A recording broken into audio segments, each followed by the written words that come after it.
Why do I suddenly have a British accent? I woke up and asked my wife Annette if she wanted coffee, and she started laughing so hard she nearly fell out of bed. I realized I was talking like I'd lived in London my entire life. I tried to say something else in my normal voice, but it came out sounding like Benedict Cumberbatch had possessed my body. Annette thought I was doing a bit and told me to knock it off, but I genuinely couldn't make my regular American accent come out naturally. I could force it if I really concentrated, but it sounded exactly like a British person doing a terrible American impression. Annette had to call my work and tell them I had laryngitis because I couldn't face explaining this to anyone. My doctor said it was probably foreign accent syndrome, which can happen after strokes or head trauma. He ordered an emergency MRI thinking I'd had a mini-stroke in my sleep. But the scan came back completely normal, with no signs of any stroke or bleeding or tumors. Annette started getting frustrated when I had to call into work for the third day claiming I was sick. The neurologist suggested it might be psychogenic and sent me to a psychiatrist who specialized in conversion disorders. When the anti-anxiety medication didn't work after 6 weeks, Annette accused me of not taking it properly because she thought I was enjoying the attention. My friend Greg thought maybe I'd been hypnotized at the comedy show we'd gone to the week before. We called the venue, but they said the hypnotist never did anything with accents. Annette moved into the guest room saying she couldn't sleep next to someone who was committed to a lie. The speech pathologist wondered if I'd had childhood exposure to British English that was somehow resurfacing. My mom confirmed I'd never had a British nanny or teacher, and we'd never lived abroad. She dug out old home videos from when I was 3, and I had a perfect Midwest American accent. Mom stopped inviting me to family dinners because she said my fake accent upset everyone. A coworker suggested carbon monoxide poisoning since that can cause neurological symptoms. We had the fire department check our house, but the levels were completely normal. The inspector said he'd never heard of carbon monoxide causing accent changes anyway. My biggest client threatened to pull their $2 million contract because they'd specifically requested American representatives. I tried speech therapy, but the therapist said something strange was happening. I wasn't just speaking with a British accent, but using British grammar patterns and vocabulary I shouldn't even know. I was saying whilst instead of while and spelling color with a U without thinking. When she couldn't help me, Annette said it proved I was doing it on purpose. Then I remembered I'd had dental work done right before this started and thought maybe the anesthetic had caused nerve damage. The dentist said he'd only used standard local anesthetic that couldn't possibly affect speech patterns. Annette found apartment listings on her laptop and didn't even try to hide them anymore. A researcher at Mayo Clinic thought it might be a rare autoimmune condition affecting the brain. They ran dozens of blood tests looking for antibodies that might attack speech centers. Every test came back negative. I got fired the day we lost the $2 million account, and Annette said she couldn't be married to someone who refused to stop lying even when it cost them everything. My sister found an article about people developing accents after severe allergic reactions. I got tested for every possible allergy, but came back negative for all of them. The allergist said, food allergies don't work that way anyway. Annette filed for separation, saying she needed to be with someone she could trust. We tried everything from acupuncture to checking for Lyme disease to brain parasites. One doctor even suggested multiple personality disorder with a British alter ego, but the psychological evaluation ruled that out. Every theory fell apart, and I'd lost my job and my wife, and still sounded like I'd grown up in Southeast London. The speech pathologist who'd been studying my case called 6 months later, saying she'd found something in old medical journals from the 1960s. She'd discovered 3 other cases exactly like mine with American patients who suddenly developed British accents with no medical cause. She'd tracked down one of the doctors. We drove 3 hours to meet him, and he was 92 years old, but his mind was sharp. When I spoke, he grabbed my wrist and stared at me like he was seeing a ghost. He asked me to say, schedule, and when I pronounced it the British way, he started shaking his head, muttering, not another one. The speech pathologist asked him what he meant, and he looked around like someone might be listening before pulling out an old notebook from his bedside drawer. He flipped through yellowed pages until he found what he was looking for and turned the notebook toward me to show me 4 words that he said would finally explain everything. The 4 words stared back at me in faded blue ink. Functional Neurological Disorder Syndrome. The old doctor's fingers shook as he pointed to each word slowly. He pulled out another yellowed page covered in cramped handwriting from decades ago. The speech pathologist leaned over my shoulder to see better, while the doctor started explaining what those words meant back in the 60s. He said the brain could create real physical symptoms without any actual damage to the structure. The pathologist grabbed her notebook and started writing down everything he said. The doctor turned more pages, showing case notes from 3 different patients he'd treated. Each one had developed a British accent out of nowhere, just like me. He traced his finger along the notes, pointing out how all three had been under extreme stress before it started. One patient had just lost his business and was facing bankruptcy. Another had gone through a messy divorce while dealing with her mother's death. The third had been working 80-hour weeks trying to save his failing marriage. The doctor said their brains had somehow grabbed onto British English as a way to escape the pressure. The speech pathologist asked him to explain the pattern he'd mentioned earlier. He flipped to a chart he'd made tracking each patient's progress over months and years. Two of the patients never got their American accents back no matter what treatments they tried. The third one improved slightly after 3 years, but only when he stopped fighting against it. My stomach felt heavy as I stared at those charts showing years of unchanged British accents. The doctor looked directly at me and said the ones who fought hardest against it seemed to get stuck deeper. We sat there for another hour going through his old notes, while he explained every detail he remembered. The speech pathologist took photos of every page with her phone for later study. When we finally left, the doctor grabbed my arm and wished me better luck than his patients had. The drive back felt longer with this new information weighing on me. The speech pathologist kept glancing at me while she drove, but didn't say much at first. About halfway home, she started explaining that FND was now recognized as a real neurological condition. She said doctors understand it better now than they did in the 60s. The brain's software could have problems even when the hardware looked perfectly fine on scans. She compared it to my brain downloading a British language pack and deleting the American one during stress. The explanation made sense, but also scared me because it meant this was really happening. Over the next few days, I couldn't stop thinking about those 3 patients from the 60s. I kept wondering if I'd be stuck like this for years like they were. The speech pathologist called to check on me and could hear the worry in my voice. She said she'd been researching FND all night and found someone who might help. A specialist named Gita Graham studied linguistic features in neurological conditions at the university. The pathologist had already called her and explained my case. Gita wanted to meet me as soon as possible to document everything properly. I agreed immediately because I needed someone who wouldn't think I was faking this. 3 days later, Gita showed up at my apartment with 2 large cases of recording equipment. She set up microphones and cameras in my living room like she was building a studio. For the next 3 hours, she had me read different passages and say specific words.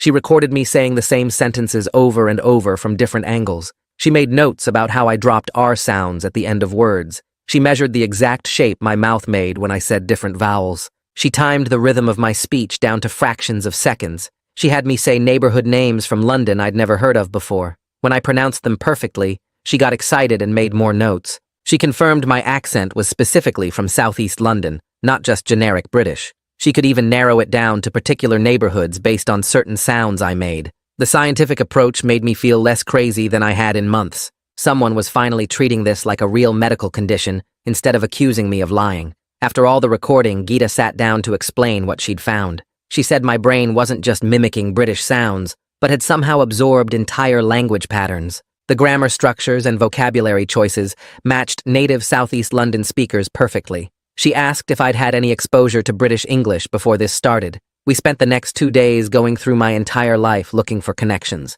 I remembered listening to BBC podcasts during my commute for the past 5 years. I'd also watched British shows on streaming services when I couldn't sleep. Gita got excited and said my brain had been storing all that data without me realizing it. When the extreme stress hit, my brain activated all that stored British English at once. She explained it like my mind had a backup language system that took over when the main one crashed. The theory made more sense than anything else doctors had suggested so far. Gita said she knew someone who could help me work with this instead of against it. She gave me the number for Francine Lyle, who specialized in treating FND cases. Francine used special techniques that combined speech exercises with trauma processing. I called her that afternoon, and she could fit me in the next week. When I met Francine, she immediately explained that fighting the accent would only make it stronger. She compared it to quicksand, where struggling makes you sink deeper. She said I needed to work with my brain instead of battling against it constantly. The approach was completely different from all the speech therapy I'd tried before. During our 3rd session, I asked if Annette could come to have Francine explain everything. I called Annette that night, but she refused to come to any sessions. She said she was tired of enabling what she called my delusion. The rejection hurt worse than when she'd moved out months ago. It meant she would never believe this was real, no matter what proof I showed her. I realized then that our marriage probably wouldn't survive this. My savings were running out fast without my job, and I needed to do something. I found Ross McCarty's name online as an employment attorney who handled discrimination cases. When I met him, I brought all my medical documentation from the past months. He read through everything carefully and said we might have a case for wrongful termination. FND was recognized as a real disability under federal law. My company should have provided accommodation instead of firing me for something medical. Ross started gathering all the documentation we'd need to file a formal complaint. The bills kept piling up while Ross worked on the case, and I realized I couldn't afford our mortgage payments anymore without my salary. I started packing boxes while Annette came by to collect her things, neither of us saying much as we divided 12 years of shared possessions. The real estate agent put up the for sale sign, and I watched from the window as neighbors slowed down to stare at it. 3 weeks later, I signed a lease on a one-bedroom apartment 40 minutes away, where nobody knew about my accent situation. The movers took most of the furniture since Annette wanted the dining set and bedroom suite we'd picked out together. I sat on the floor of the empty house hearing my British voice echo off the walls in a way that made everything feel even more unreal. The apartment was cramped, but at least the rent was manageable on my dwindling savings. I set up my laptop on a card table and started applying for remote positions where video calls wouldn't be required. Most American companies never responded, but then I noticed something interesting happening with the UK-based job listings. A London startup founder emailed back within hours, saying my cover letter showed exactly the communication style they wanted. During our phone interview, he mentioned my accent made me sound more trustworthy to their British clients than their previous American contractors. 2 more UK companies responded positively that week, and suddenly, I had 3 potential clients interested in my services. Francine had me start recording daily voice journals, where I read the same paragraph from a news article every morning and evening. She wanted to track any patterns in how the accent changed throughout the day or in different emotional states. The recordings showed my Southeast London pronunciation got thicker when I was tired or stressed, especially the way I dropped R sounds and changed my vowel shapes. We identified that phone calls made it worse, but reading familiar childhood books sometimes brought back hints of American sounds. Mom called demanding I come to Sunday dinner, and when I explained I was still working with specialists, she said I needed to stop indulging myself and just talk normal. I told her she could either accept this was a real medical condition, or we could take a break from family events until she educated herself about FND. She started crying and put Dad on the phone, who said I was being dramatic and hurting my mother for no reason. I hung up and sent them links to medical journals about functional neurological disorder, but they never acknowledged receiving them. Gita had me doing intensive pronunciation drills, where I tried to consciously add American R sounds back into specific words. I managed to say car with a slight R sound if I concentrated incredibly hard and positioned my tongue exactly right. The effort left me exhausted, and I could only maintain it for maybe 3 or 4 words before my brain defaulted back to the British patterns. She recorded everything and warned me not to get too excited since recovery in FND cases was unpredictable,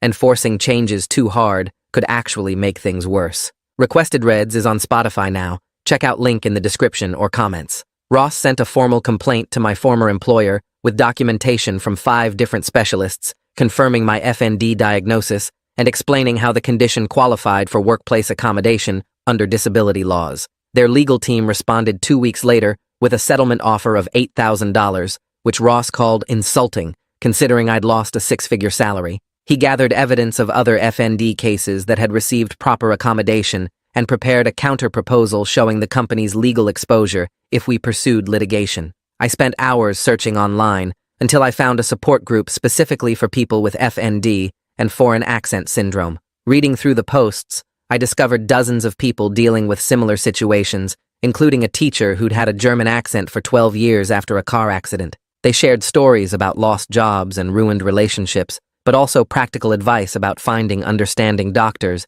and navigating insurance claims. One woman posted that she'd given up trying to get her original accent back and focused instead on rebuilding her life around the new reality. Annette finally agreed to meet at a coffee shop downtown to discuss separating our joint accounts and dividing the remaining assets. When I calmly explained the neurological basis of FND using Gita's research papers, she actually looked surprised and admitted she'd been reading about it online. She said she understood intellectually that it was real, but couldn't get past feeling like I'd chosen to abandon our life together. We agreed to start mediation instead of hiring separate lawyers, which would drain what little money we had left. During a particularly stressful week dealing with legal paperwork and insurance forms, I noticed something strange happening with my writing. I'd typed color and realized and whilst, without thinking about it, my brain automatically using British spelling patterns. Gita said this showed the accent changes went deeper than just speech, and were actually rewiring my language processing at a fundamental level.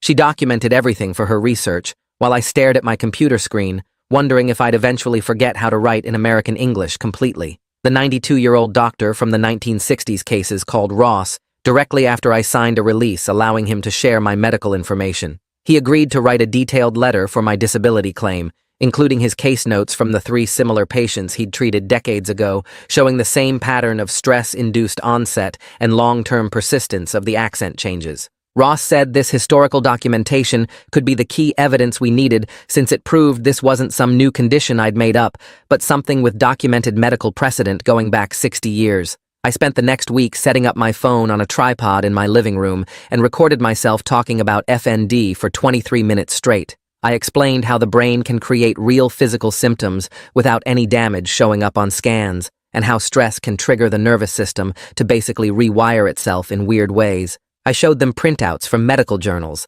and the letter from the old doctor and kept my voice calm, even though my hands were shaking the whole time.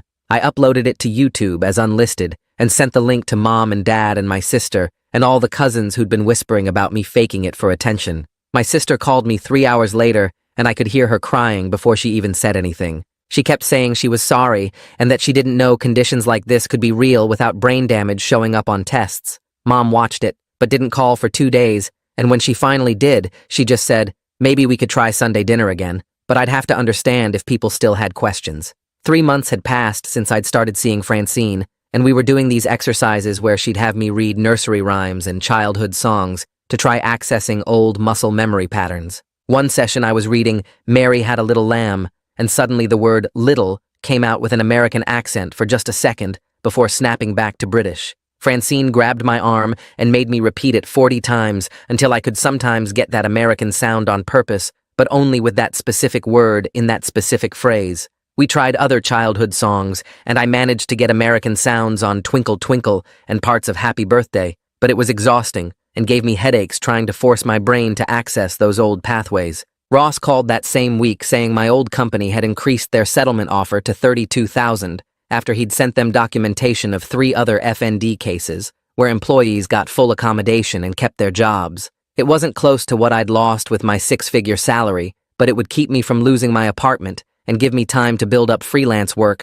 without panicking about rent every month. Ross said we could fight for more, but it would take years in court, and there was no guarantee we'd win since FND was still so misunderstood by most people. I signed the settlement papers in his office, while he explained they'd also agreed to a neutral reference that wouldn't mention the accent situation at all. 2 weeks later, I showed up at Mom's house for Sunday dinner, even though she hadn't actually invited me, and walked into the dining room where everyone went quiet when they heard my British accent. I pulled out Gita's research papers and calmly explained FND while passing around the medical documentation and keeping my voice steady, even though Uncle Frank was rolling his eyes. My 7-year-old nephew broke the silence by asking if I was like Harry Potter now, and could I do magic too, which made everyone laugh nervously. Some relatives whispered to each other, and Aunt Carol kept staring at me like I was contagious. But my cousin Beth actually asked real questions about how it happened, and seemed genuinely interested in understanding. Annette had agreed to meet with Francine privately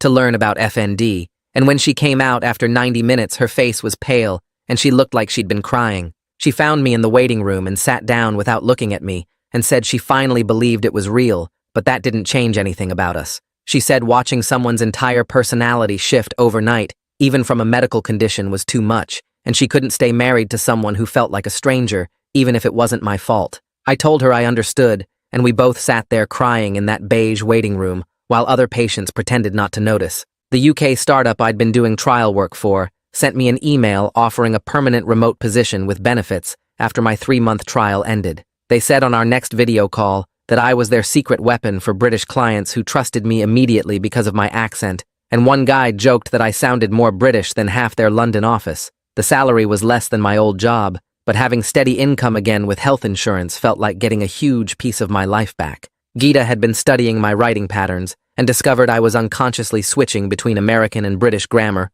without realizing it. I'd write, I have got, instead of I have gotten, and use whilst in the middle of otherwise American sentences, and my spell check was going crazy, trying to figure out what language I was using. She created these exercises where I had to consciously choose which grammar system to use, but warned me that full accent recovery was probably not going to happen, and I needed to start accepting this might be permanent. During meditation sessions with Francine, we'd sit in her office with the white noise machine going, and she'd have me explore who I was beyond my accent or my old career. I realized I'd built everything around external things, like my job title and my marriage and my American identity, and when those got stripped away, I didn't know who I was anymore. She said this forced reinvention might actually lead somewhere healthier if I could stop fighting against it and start building something new. The settlement check arrived by certified mail, and I immediately paid off the credit cards I'd been maxing out and the 3 months of back rent I owed and put the rest in savings for emergencies.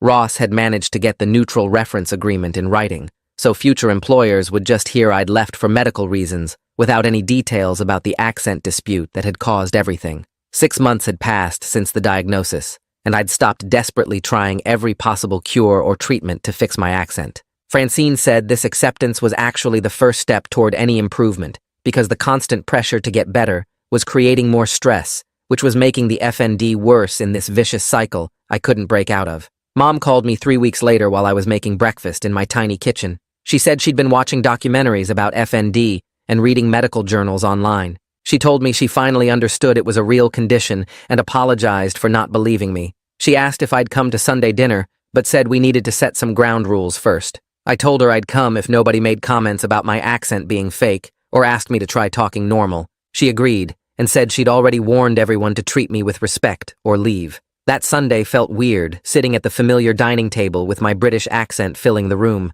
My nephew kept asking me to say different words, just to hear how they sounded, but at least he wasn't mean about it. The mediator's office smelled like old coffee and printer paper when Annette and I met to work out our separation agreement. She'd brought all our financial documents in a neat binder with color-coded tabs like she always organized everything. We went through our bank accounts and retirement funds and the equity in the house we'd already sold. She didn't try to claim I was faking my condition to get more money in the settlement. We both started crying when we signed the papers, but there was relief mixed in with the sadness. The mediator said we were handling things better than most couples she saw. I found an FND awareness group online that was looking for volunteers to share their stories. The speech pathologist who'd found those old cases from the 1960s joined our advisory board. We started creating pamphlets and websites with information that would have saved me months of confusion. I wrote blog posts about my journey and recorded videos explaining what FND felt like from the inside. Other people with the condition started reaching out saying my story helped them feel less alone. The UK startup scheduled our first team video call, and I was nervous about meeting my new colleagues face to face. When my face appeared on screen, they all started laughing, saying I sounded posher than the Queen. One guy from Manchester joked that I had a better British accent than half their London office. They didn't care about my medical history or how I got the accent. They just wanted to know if I could handle the workload and meet deadlines. Gita sent me a copy of the Linguistics Journal where she'd published her case study about my accent patterns. She'd kept me anonymous but included all the data about my grammar switching and vocabulary changes. She said my case was helping researchers understand how the brain processes different language systems. Reading about myself in clinical terms felt strange, but at least something useful came from all this mess. The moving truck barely fit down the narrow street to my new apartment building. It was smaller than my last place, but in a better neighborhood where I could walk to the grocery store and coffee shops. The British accent didn't sound so weird, echoing off these walls that had never heard my American voice. I hung pictures and arranged furniture, trying to make this tiny space feel like home. Dad called while I was unpacking boxes in my new kitchen. He cleared his throat a bunch of times before finally apologizing for taking Mom's side. He said he'd thought I was having some kind of breakdown, but could see now that I was stable and working. He asked if we could start over slowly, maybe with coffee once a month. I said yes, but warned him my accent wasn't going away. During my session with Francine, she pointed out something I hadn't noticed myself. I'd stopped apologizing for my accent every time I talked to someone new.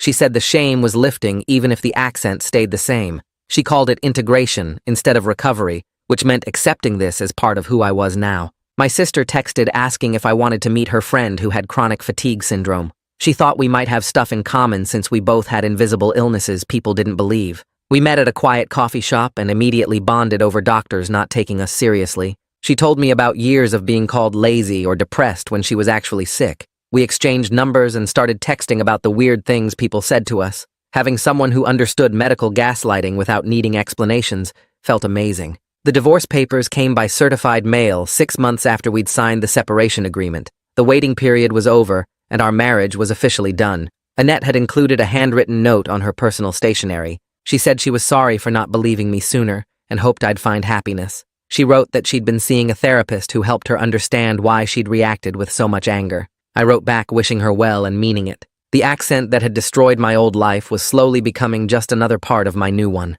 A year after everything started, I sat in the neurologist's office while he typed chronic FND with linguistic features into my medical record. He printed out the diagnosis and handed it to me like it was some kind of prize. The insurance company actually accepted it and started covering Francine's therapy sessions, which saved me hundreds of dollars a month. My UK company called the next week, saying they wanted to promote me to team lead because British clients trusted my accent more than actual British employees. The American team members said I was easier to understand than our Manchester office, which made no sense, but I wasn't complaining about the raise. Christmas rolled around and Mom invited me to dinner for the first time in months. Nobody said anything about my accent except my nephew, who handed me his Harry Potter book and asked me to read it in my cool voice. Dad passed the potatoes without making eye contact, but at least he was in the same room. The FND support group met every Tuesday at the community center, and that's where I met Sarah, who used a wheelchair during her paralysis episodes. We started getting coffee after meetings, and she never asked why I sounded British, and I never asked about her legs giving out randomly. She understood what it meant when people stared at you for something you couldn't control. Francine cut our sessions down to once a month since I was handling things better and stopped trying to force my old accent back. She said I'd integrated the British voice into my identity instead of fighting it, which counted as success in FND treatment. Geeta called one afternoon saying her research paper about my case won some big linguistics award and asked if I'd come to the ceremony. I sat in a hotel ballroom listening to her explain my grammar patterns to 200 linguists who took notes like I was some rare bird. Sarah and I found a 2-bedroom apartment with wide doorways for her wheelchair and good internet for our remote jobs. We called ourselves the neurologically interesting couple and laughed about it while cooking dinner together. The old doctor's daughter called 8 months later saying her father had passed away, but she'd found his notebooks in the attic. She mailed me 3 leather journals filled with notes about those 1960s patients who'd developed British accents just like mine. Reading their stories felt like finding family I never knew existed, even though they were strangers from 60 years ago. I set up my phone to record myself reading the same paragraph I'd been practicing for 2 years. When I played it back, I could hear tiny American sounds creeping into certain words, but mostly, it was still Southeast London. Geeta said this partial integration was normal, and expecting full reversal wasn't realistic after this long. My company needed someone to fly to London for client meetings, and figured I was perfect since I already sounded local. The plane touched down at Heathrow, and everything felt backwards because my accent finally matched the voices around me. Walking through London streets, hearing my own voice reflected back from shop clerks and taxi drivers was the strangest kind of homecoming. The clients assumed I was British until I mentioned being from Ohio, and they looked at me like I was playing some weird joke. The hotel room overlooked the Thames, and I stood at the window talking to myself just to hear how my voice fit with the city sounds below. Sarah texted asking how the trip was going, and I sent her a video of me ordering fish and chips from a street vendor. The vendor didn't even blink at my accent, which felt like the most normal interaction I'd had in 2 years. Flying back to America meant becoming the oddity again, but at least I had a job, and Sarah, and a life that worked. The customs agent at JFK asked if I was visiting from the UK, and I just said yes, because explaining took too much energy. Sarah picked me up at the airport in her adapted car, and we drove home to our apartment with the wide doorways. She decorated while I was gone, hanging pictures of us at various FND events and support group picnics. The British accent that had cost me my marriage and first job had somehow led to this better life I couldn't have imagined. Geeta sent me the published journal with my case study, and seeing my story in academic language felt like proof I wasn't crazy. The neurologist's official diagnosis let me get disability accommodations at work, even though my employer didn't really need them. Mom called more often now, and only occasionally slipped up and asked if I was better yet before catching herself. Dad had started introducing me to his friends as his son, who has that medical thing with accents, which was progress from calling me a liar. Sarah's paralysis episodes happened less when she wasn't stressed, and my accent stayed consistent when I wasn't fighting it. We took care of each other in ways that people with normal nervous systems couldn't understand. The promotion meant I could afford better insurance that covered new FND treatments that were being developed.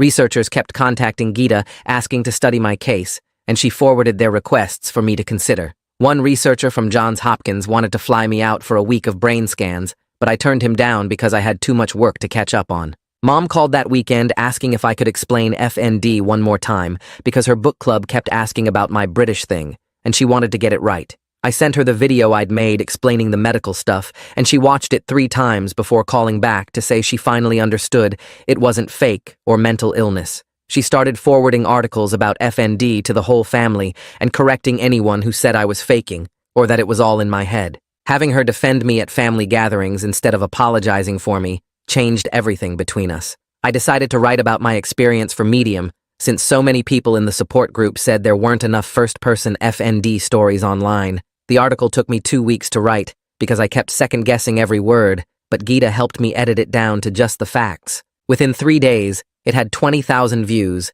and my inbox filled with messages from people saying they'd been struggling with similar symptoms for years without knowing FND existed. One woman in Canada said my article gave her the courage to push for proper testing after 5 doctors dismissed her German accent as attention-seeking. Another guy from Texas said he showed it to his wife, who finally stopped accusing him of faking his sudden Scottish accent. The comments section turned into its own support group, with people sharing resources and doctor recommendations. During a big presentation to our London clients, I caught myself halfway through realizing I hadn't worried about my accent once that morning. The words just flowed out in my Southeast London voice while I clicked through slides about quarterly projections. My co-workers didn't even mention it anymore, and new hires assumed I'd transferred from the UK office. The constant mental energy I'd spent fighting my own voice for 2 years had finally stopped draining me. Sarah and I had been together 18 months when she suggested we go to the FND support group meeting where we'd first met to celebrate our anniversary.